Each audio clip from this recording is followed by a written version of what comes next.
मंडळी, ठरलं तर मग या मालिकेचा आजचा म्हणजेच 10 ऑगस्टचा एपिसोड रिव्ह्यू तुम्ही ऐकत आहात. प्रेक्षकांनो, आजचा एपिसोड धमाकेदार दाखवलाय त्यांनी, शेवटपर्यंत बघत राहा. सुरुवातीला त्यांनी दाखवलं सायली अर्जुनला म्हणत असते, तुम्ही कशाला सॉरी म्हणता? अहो, मला माहिती आहे माझ्यावर लागलेले गुन्हे खूप गंभीर आहेत, मला बेल मिळेल अशी आशा मी ठेवलीच नव्हती. एखादी केस सुटायला जेवढा वेळ लागतो तेवढी वेळ लागणार आहे, मला कळतंय.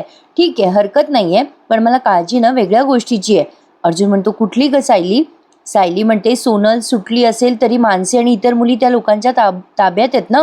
नाही, बाकी मुलींचं मला माहिती नाहीये, पण मानसी बरीच वर्षापासून मला ओळखते, तिच्याकडनं आपल्याला सत्य काय ते कळेल. अहो, मला माझी काळजी नाहीये, मला मुलींची काळजी वाटते, मला त्यांची जास्ती भीती वाटते. हो, तुम्ही काही करून पोरींना लवकरात लवकर शोधा. अर्जुन म्हणतो, डोंट वरी सायली, आमचा तपास सुरू आहे. सायली म्हणते, तुमचा असा पडलेला चेहरा मला बघवत नाही, मला तुम्हाला माहिती आहे ना. हे बघा, आता रडायचं नाही, आता लढायचं.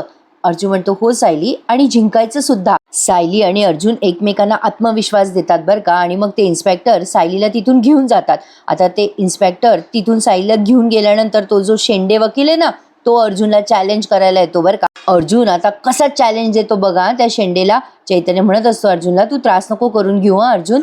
तो शेंडे अर्जुन समोर येतो आणि म्हणतो, काय मग ॲडव्होकेट अर्जुन सुभेदार, आतापर्यंत तुम्ही एकही केस हरला नाहीत, आता तुमचा हा जो रेकॉर्ड आहे ना तो मोडला जाणार आहे बरं का. आता हे सगळं सचिन व्हिडिओ कॉलवर प्रियाला दाखवतोय बरं का कोर्टाच्या बाहेरून.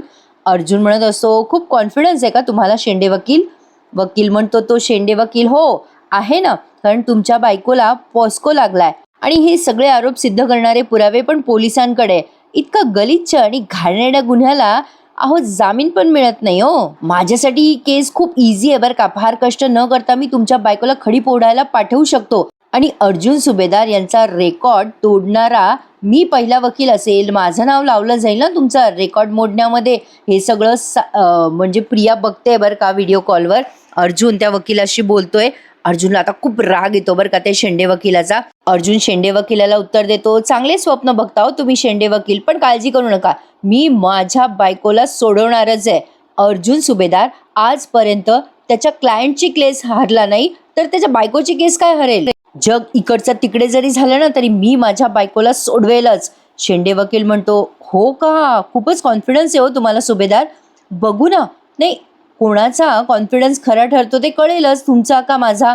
सुभेदार, तुम्ही कितीही प्रयत्न करा, पण तुमच्या बायकोला तुम्हाला साधा जामीन पण मिळून देता येणार नाही बरं का. अर्जुन म्हणतो, असं वाटतंय तुम्हाला?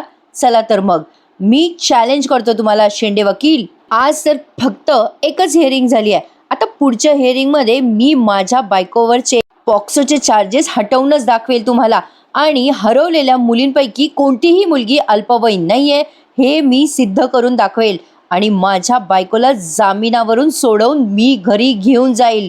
तुम्ही बघालच शेंडे वकील, हे चॅलेंज आहे माझं तुम्हाला, लक्षात ठेवा. लक्षात ठेवा पुढचं हिअरिंग. त्यावर आता तो शेंडे वकील म्हणतो, हो. लगेच अर्जुन म्हणतो, हो, लेट्स सी. त्यावर अर्जुन म्हणतो, yes you will, let's see. मग आता प्रिया हे सगळं बघते बरं का व्हिडिओ कॉलवर. सचिनने तिला हे सगळं दाखवलं. आता प्रिया ते चॅलेंज बघते. आता हा वकील पण खूप घाबरलाय बरं का अर्जुनचा कॉन्फिडन्स बघून. प्रिया आता विचार करते, बापरे, अर्जुनने आता हे असं चॅलेंज वगैरे देणं भयंकर आहे. आता एक पुढच्या हिअरिंगमध्ये याने सायलीला सोडवलं तर. सचिन म्हणतो प्रियाला, प्रिया काही काळजी करू नको, तो काही करू शकणार नाहीये. प्रिया म्हणते, नाही नाही नाही, तुम्ही अर्जुनला ओळखत नाही, तुम्ही ना आधी निघा तिथून, त्याचं ना बारीक लक्ष असतं सगळीकडे, तुम्ही आधी ताबडतोब निघा. आणि हो, त्या श्वेताला कळवा काय काय करतोय अर्जुन घरी, ते सगळं कळवत राहा म्हणा. राकेश म्हणतो, श्वेताचं लक्ष आहे प्रिया, चल सचिन चल आपण इथून निघूयात. असं म्हणून आता तिथून सचिन आणि राकेश निघाले बरं का. प्रियाने आता तो फोन दिलाय त्या कॉन्स्टेबल बाईकडे परत. मंडळी, पुढचा प्रोमो पण धमाकेदार दाखवलाय. सायलीला कळतं बरं का की या कॉन्स्टेबलच्या फोनवरती प्रिया कोणाशी तरी बोलते, त्यामुळे सायलीला सुद्धा आता बऱ्याच गोष्टी सोप्या जाणार आहेत प्रियाला एक्सपोज करायला. मजा येणार आहे प्रेक्षकांना पुढचे एपिसोड बघायला. एवढं सॉलिड मनोरंजन केलंय ना त्यांनी आज, तर खूपच मस्त दाखवलाय त्यांनी एपिसोड.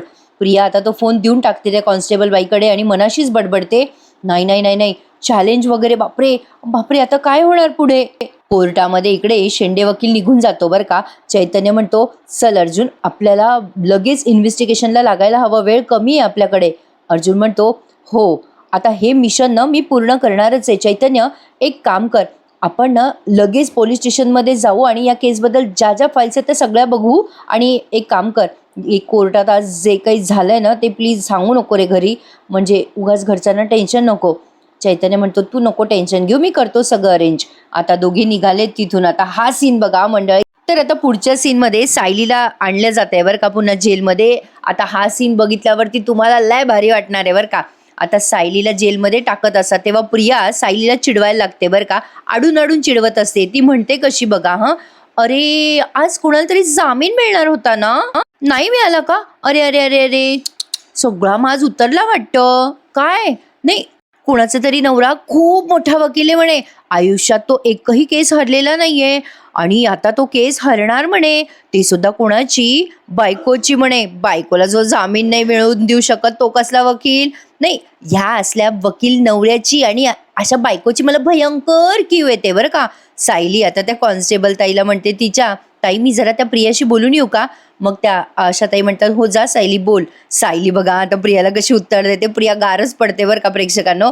प्रिया सायलीकडे बघत असते. सायली येते प्रिया समोर आणि म्हणते, काय ग प्रिया, थेट माझ्याशी बोल ना, सतत कोणाला तरी कुठल्या तरी अशा भाषेत का बोलतेस? माझ्या नजरेला नजर द्यायची हिंमत नाहीये का ग तुझी? प्रिया म्हणते, काय सायली, एवढं होऊन पण तुझा माज नाही उतरला ना? अगं तू इथून घरी जाशील अशा आशेने आज गेली होतीस ना. अगो काय झालं, माती खाऊन परत आलीसच ना सायली, आणि तरी सुद्धा मला ऐकवतेस? सायली म्हणते, अगं मला तुला काही सांगायची गरज नाहीये तसं, पण माझा नवरा कोर्टात काय जादू करतो हे तू अनुभवलंयस आणि त्यांनीच केलेल्या जादूमुळे तू इथेच प्रिया विसरलीस का? कित्येक वर्ष झाले तू आम्हाला त्रास देत, आम्हाला अडकवण्याचा प्रयत्न करतेस ना. आधी तो मैपत शिकरे, मग त्यांची ती फरार झालेली पोरगी साक्षी शिकरे, यांना हाताशी धरून आम्हाला अडकवतेस ना नेहमी. अगं हां, तुम्हाला तो नागराज पण सामील झाला होता ना, पण शेवटी काय झालं, आम्ही त्यातनं सुटून बाहेर पडलोच प्रिया. अगं मधुभाऊंची केस असो, शांता मावशीच्या खुनात यांना अडकवण्याची केस असो, हे सगळ्या केसेस जिंकल्यात आणि माझी ही केस ते जिंकणारच आहे. तोपर्यंत तू हा तुझा केविलवाणा आनंद आहे ना तो साजरा करत राहा प्रिया. प्रिया म्हणते, ए सायली तू कितीही उड्या मार, त्याचा उपयोग होणार नाही. तू जर सुटणार असतीस ना तर आज तुला जामीन मिळाला असता. मिळाला का? नाही ना. अर्जुन तुला साधा जामीन पण नाही मिळवून देऊ शकला. केस जिंकणं तर लांबच राहिलं ग, दूरच राहिलं ते सगळं. सायली आता प्रियाला उत्तर देते बरं का. सायली म्हणते, अगं प्रिया, आज फक्त केसची सुनावणी होती, आज केसचा निकाल नव्हता, संपूर्ण निकाल अजून लागला नाहीये. आणि तसंही एखादी केस संपूर्ण सुनावणीमध्ये पटकन कशी फिरते ना हे तुझ्यापेक्षा जास्ती कोणाला माहिती असणार आहे. आणि तसंही प्रिया बरं का, मी इथून गेल्यावर तुला माझी आठवण येईल ना ग. अगं मला पण तुझी आठवण येईल असं मी म्हणू शकले असते ग, पण कसं आहे ना, माझ्या घरामध्ये तुझं नाव काढायची पण बंदी आहे आणि ते आयुष्यभर असंच राहणार बरं का. पण मी जेव्हा इथून जाईल ना तेव्हा तू कशा टाळ्या वाजवल्या होत्या मी आल्यावर, तशाच टाळ्या वाजवशील ना पुन्हा. 1 2 3, 1 2 3, 1 2 3. सायली तिला टाळ्या वाजून दाखवते बरं का. प्रियाला मोठ्या मोठ्याने टाळ्या वाजवते मुद्दाम. प्रियाला कसा राग येतो बघा आता सायलीचा. सायली टाळ्या वाजवत म्हणते, 1 2 3, 1 2 3, 1 2 3. काय ग प्रिया, काय झालं? तू तर गप्पच बसलीस ग. अगं मी इथून निघून जाणार आणि तू इथेच राहणार. अरे हा विषय आल्यावर तू घाबरलीस वाटतं. काय ग प्रिया, अगं काय असतं ते? अगं हे करायला तुला फार आवडतं ना. प्रिया म्हणते, चल ग सायली तू काही कर, पण तू इथून बाहेर पडणार नाहीयेस. आणि एक ना एक दिवस मी इथून बाहेर पडेलच, कळलं का तुला? प्रियाला आता सायलीचा खूप राग येत असतो बरं का. सायली आता प्रियाला मोठ्या मोठ्याने हसायला लागते बरं का. प्रिया तिला म्हणत असते, सायली हसू नको बरं का तू माझ्यावर. सायली मोठ्या मोठ्याने हसत असते बरं का. आता तिथून चालली जाते सायली तिच्या जेलमध्ये आणि तिच्यासोबत आता ती कॉन्स्टेबल ताई पण हसायला लागते. मग प्रिया म्हणते, तुमची माझ्यावर हसायची हिंमत कशी होते? गप्पा बसा म्हणलं ना मी, गप्पा बसा. पण सायली मात्र मोठ्या मोठ्याने हसते प्रियावर अजून सुद्धा. प्रिया आता तिच्या कानावर हात ठेवते आणि मोठ्या मोठ्याने आरडाओरडा करते, गप्प बसा रे, तुमची हिंमत कशी होते माझ्यावर हसायची? गप्प बसा. प्रिया स्वतःच्या कानावरती हात ठेवत असते आणि सायली मात्र तिला सतत हसत असते. मजा आली प्रेक्षकांनो, हा सीन बघताना खूप एन्जॉय झालाय. नक्की आज टीव्हीवर बघा, खूप छान दाखवलाय त्यांनी संपूर्ण एपिसोड. आज बरेच मुद्दे त्यांनी डिस्कस केलेले आहेत. खूप मोठे मोठे एपिसोड दाखवत आहेत ते आता. रॅदर डायलॉग भरपूर असतात मालिकेमध्ये. छान वाटला की नाही तुम्हाला हा सीन बघायला? सायलीने प्रियाला सडेतोड उत्तर दिलंय. मजा आली. सायली खूप वेळ हसताना दाखवली आहे बरं का प्रियाला. आणि प्रिया अशी कानावर हात ठेवून ओरडतच असते सतत, गप्प बसा गप्प बसा. आता पुढचा सीन बघा. मधुभाऊ म्हणतात, काय ग कुसुम, अगं सायली सुटली असेल का ग जामिनावर? फोन आला का ग जावई बापूंचा? कुसुम म्हणते, मधुभाऊ ते अर्जुन सरांचा फोन नाही आला हो अजून, त्यांचा फोन आल्याशिवाय कसं कळेल? मग ते पोरं विचारत असतात दोघं जण, अगं कुसुमताई अर्जुन दादाचा कॉल का नाही आला ग? त्याला माहिती नाही का आपण वाट बघतोय त्याच्या फोनची? कुसुम म्हणते, हो बाळा करतील ना ते, फोन करतील. मग तो मोनू का कोण आहे ना तो छोटा, तो म्हणतो, ए कुसुमताई, अगं मानसी ताई पण घरी येईल का ग आपली सायलीताई सुटल्यावर? मधुभाऊ म्हणतात, नाही रे बेटा तसं नाही होणार. मग तो म्हणतो, असं काय हो मधुभाऊ, किती एकटं वाटते आम्हाला. सायलीताई यायची इथे, ती पण नाहीये आणि आमच्या मैत्रिणी पण नाहीये तिथे सगळ्या. असं काय झालं ग सगळं कुसुमताई? कुसुम म्हणते, बेटा आपल्या घराला ना कोणाची तरी नजर लागली रे. नको नको काळजी करूस, माझी खात्री आहे होईल. सगळं ठीक होईल पोरांनो. आज सायलीताई आपली सुटेल बरं का. रडू नका रे पोरांनो, रडू नका. कुसुम त्या पोरांच्या तोंडावरनं हात फिरवते बरं का. आणि मधुभाऊ तिला खुणवतात की रडू नकोस तू पण कुसुम. आता इकडे कल्पनाताई पण तकतक करताय. अजून अर्जुनचा फोन त्यांना आलाच नाहीये. शेवटी त्या वैतागतात आणि प्रतापरावांना म्हणतात, काय हो आपण जायला हवं होतं कोर्टामध्ये हिअरिंगसाठी, म्हणजे अर्जुनच्या फोनची अशी वाट बघावी नसती लागली ना आपल्याला. प्रतापराव म्हणतात, कल्पना अगं तू थोडी शांत राहा. आज फक्त वकीलपत्र दाखल होणार आहे आणि बेलसाठी बोलणं होणार आहे आणि म्हणून म्हणाला ना अर्जुन तुम्ही कोर्टात येऊ नका. कल्पनाताई म्हणतात, अहो पण त्याने आपल्याला कळवत राहायला हवं होतं ना तिथे काय चाललंय काय नाही ते. मग प्रतिमात्या म्हणत असतात, मला वाटतं अगं कल्पना की सायलीला ना जामीन मिळाला असेल. अर्जुन कशाला मग फोन करत बसेल ना आपल्याला, तो थेट सायलीला घेऊन घरीच येईल. अश्विन पण तिथे सारख्या एरझाऱ्या मारतोय, चक्रा मारतोय बरं का. मग ही अस्मिता म्हणते, प्रतिमात्या तुझ्या तोंडात साखर पडो ग. तेवढ्यात गौरी आली आहे बरं का तिथे पळत पळत, आणि तिने देवघरामध्ये काही चॉकलेट्स ठेवले आहेत आणि काय कॅडबरी पण ठेवली आहे काहीतरी असं, आणि म्हणते देवाला, बाप्पा माझ्या सायलीताईला लवकर घरी पाठव, अशी ती बोबडं बोबडं बोलत असते. तिची ती भाबडी प्रार्थना बघून खूप छान वाटलं आणि कसं तरीच झालं बरं का मंडळी. गौरी म्हणते, तू माझ्या सायलीताईला घरी पाठवलं ना तर मी तुला सगळे चॉकलेट देऊन टाकेल रे बाप्पा, तू तिला घरी पाठवशील ना? असं म्हणून ती रडत असते बरं का आणि देवाला प्रार्थना करत असते, पाठव रे बाप्पा माझ्या सायलीताईला घरी. सगळेजण बघत असतात गौरीकडे. कल्पनाताई म्हणतात, देवी आई या लहान लेकराची प्रार्थना तरी आई ग. बघा मंडळी, मला असं वाटतंय की गौरीला ना काहीतरी पर्पजमुळे त्यांनी म्हणजे ट्रॅकमध्ये आणलंय बरं का. गौरीमुळे या केससाठी काही मदत होईल का हे आपल्याला येणाऱ्या भागांमध्ये कळेलच. आता श्वेता लगेच म्हणते, श्वेता म्हणत असते, एव्हाना अर्जुन सरांचा फोन यायला हवा होता. ते सांगत होते की सायलीताईला जामीन मिळणं कठीण आहे म्हणे, त्यांना जामीन नसेल मिळाली तर. नाही नाही नाही, देवी आई सगळं बघते, ती सायलीताईला इतके दिवस तुरुंगात राहूच देणार नाही. आता प्रतिमात्या म्हणतात, श्वेता तू बघ बरं पूर्णाई उठली का आणि विचार पूर्णाईला कॉफी वगैरे हवी आहे का. आता तेवढ्यात फोन वाजला बरं का. चैतन्याचा फोन आलाय अश्विनला. अश्विन तो फोन स्पीकरवर ठेवतो आणि म्हणतो की मनातल्या मनात, आय होप चांगली बातमी असू दे. बोल रे चैतन्य, काय झालं रे, सायली वहिनीला बेल मिळाली का? चैतन्य तिकडनं सांगतो, नाही ना रे अजून नाही मिळाली रे बेल. सायली वहिनीवरचे आरोप एवढे गंभीर आहेत की कोर्टाने ऍप्लिकेशन नाकारली आहे रे. अश्विन म्हणतो, अरे मग पुढे काय करणार आहात तुम्ही? चैतन्य म्हणतो, काही गोष्टी चैतन्य म्हणतो, अरे अश्विन काही गोष्टी अजून इन्व्हेस्टिगेट करायच्या आहेत, आम्ही आहोत कामाला, पण तू काळजी करू नकोस आणि घरच्यांची काळजी घे आणि घरच्यांनाही सांग टेन्शन घेऊ नका, मला अर्जुनने कळवायला सांगितलं होतं म्हणून तुला कळवलंय. आता अश्विन म्हणतो, बरं ठीक आहे अरे चैतन्य, ठेवतो फोन. तेवढ्यात आता गौरी येते अश्विन जवळ आणि म्हणते, माझी सायलीताई कधी येणार आहे? या गौरीच्या प्रश्नाचं उत्तर अश्विनकडे नाहीये. बिचारे आता फक्त उदास बसलेले आहेत सगळेजण, असं त्यांनी दाखवलंय. आता शेवटचा सीन तुम्ही बघत आहात मंडळी, अर्जुन आणि सायलीचा. अर्जुन आणि सायली चर्चा करतात आता या केसबद्दल. आधी तर अर्जुन सायलीला म्हणतो, Sayali I am so sorry ग, मी प्रयत्न केला पण तुला जामीन नाही मिळवून देऊ शकलो. सायली म्हणते, ठीक आहे अहो, हरकत नाहीये, तुम्ही मेहनत घेताय हे दिसत नाहीये का मला? अर्जुन म्हणतो, हे बघ जामिनासाठी आता प्लॅन बी रेडी आहे माझ्याकडे, आम्ही काम करतोय त्याच्यावर. सायली म्हणते, पण मला असं वाटतं आपल्याला मानसी आणि इतर मुली मिळणं गरजेचं आहे. अर्जुन म्हणतो, अगं ते सोपं नाहीये सायली, ज्या माणसाने तुला या सगळ्या गोष्टींमध्ये अडकवलंय ना त्यानेच त्या पोरीनं कुठेतरी लपून ठेवलेलं असणार आहे. सायली म्हणते, म्हणूनच तर म्हणते ना मी की पोरी सापडणं महत्वाचं आहे. अर्जुन म्हणतो, हो सायली तुझं बरोबर आहे, पण त्यासाठी आधी तुझं जामिनावर सुटणं महत्त्वाचं आहे आणि सोनल आणि बाकीच्या मुली अल्पवयीन नाही आहेत, हे सगळं आपल्याला सिद्ध करायला हवं आहे आधी. आपण जर हे सिद्ध केलं ना, तर ज्याने कोणी हा प्लॅन केला ना, तो पॅनिक होईल आणि पॅनिक होऊन काहीतरी चूक करेल. एक चूक आपल्याला त्या मुलींपर्यंत नक्कीच घेऊन जाईल. त्यावर चैतन्य म्हणतो, हो अगं सायली वहिनी, मुली तर सुटणारच आहे, पण आधी आपण तुझ्या जामिनासाठी प्रयत्न करूयात.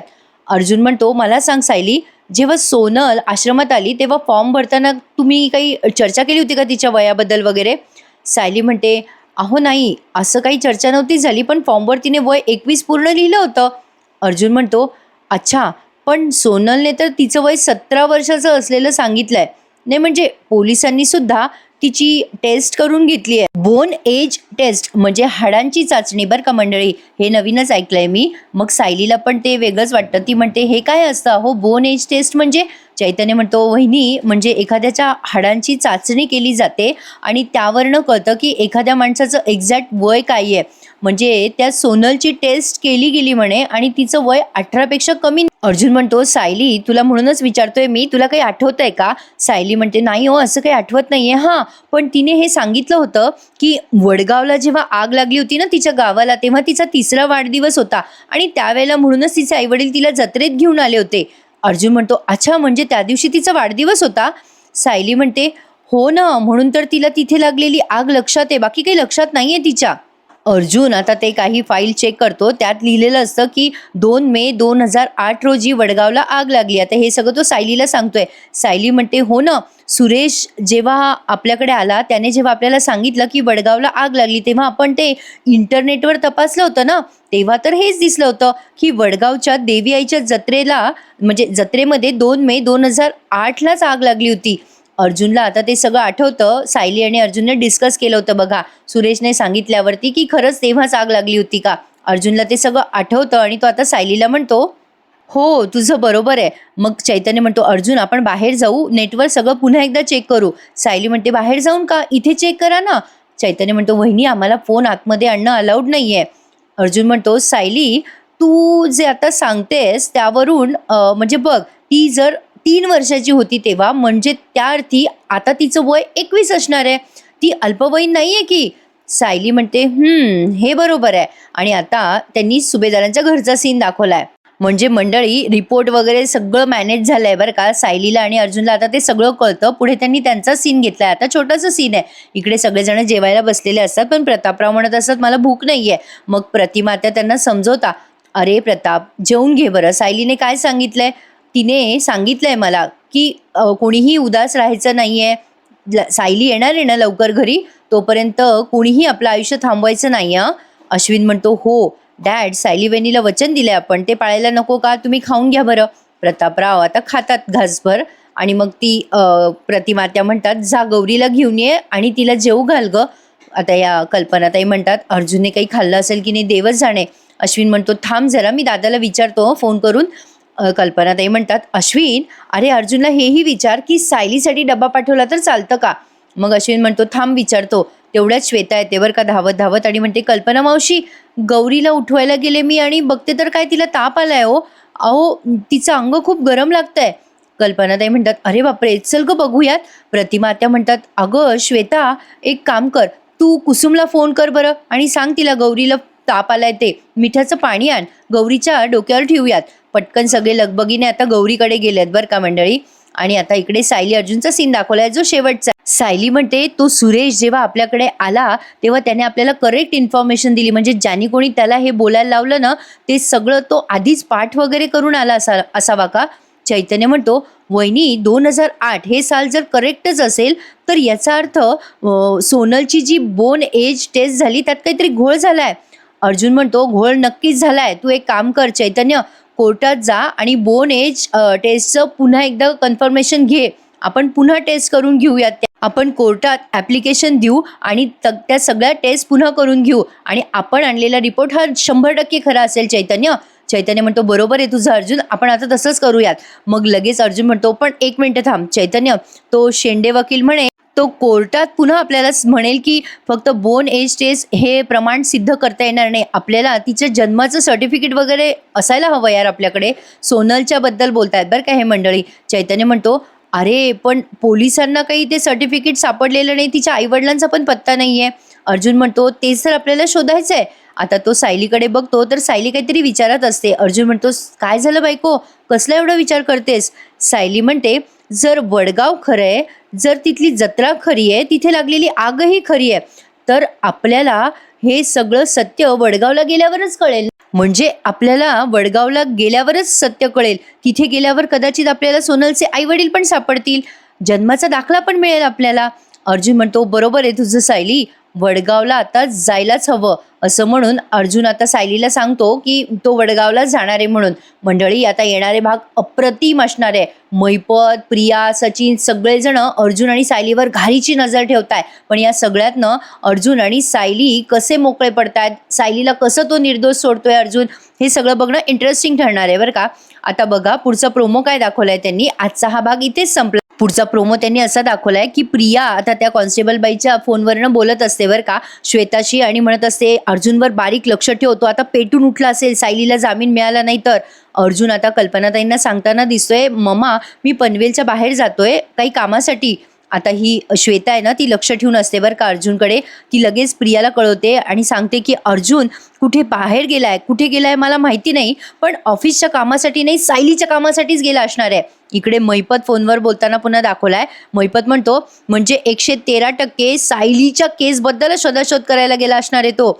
आता अर्जुन आलाय सायलीला भेटायला आणि तो सांगतो की सायली, मी सोनलच्या गावाला चाललोय. सायली म्हणते, माझी खात्री आहे तुम्ही सगळे पुरावे घेऊनच परत येताल. आणि आता इकडे सायलीने बघितलेलं असतं प्रियाला, ती कोणाशी तरी काहीतरी बोलत असते आणि ती कॉन्स्टेबल बाई तिच्या जेलच्या बाहेर उभी असते. सायलीला लगेच डाऊट येतोय आता प्रियावर. मजा येणार आहे प्रेक्षकांनो. मंडळी, येणारे सगळे एपिसोड बघायला खूप मजा येणार आहे. आजचा हा एपिसोड रिव्ह्यू तुम्हाला कसा वाटला मला कमेंटमध्ये प्लीज नक्की कळवा. आणि नेहमीप्रमाणे आपल्या चॅनलला लाईक, शेअर आणि सबस्क्राईब करायला विसरू नका. उद्या पुन्हा भेटूयात. तोपर्यंत काळजी घ्या स्वतःची. टेक केअर मंडळी. धन्यवाद.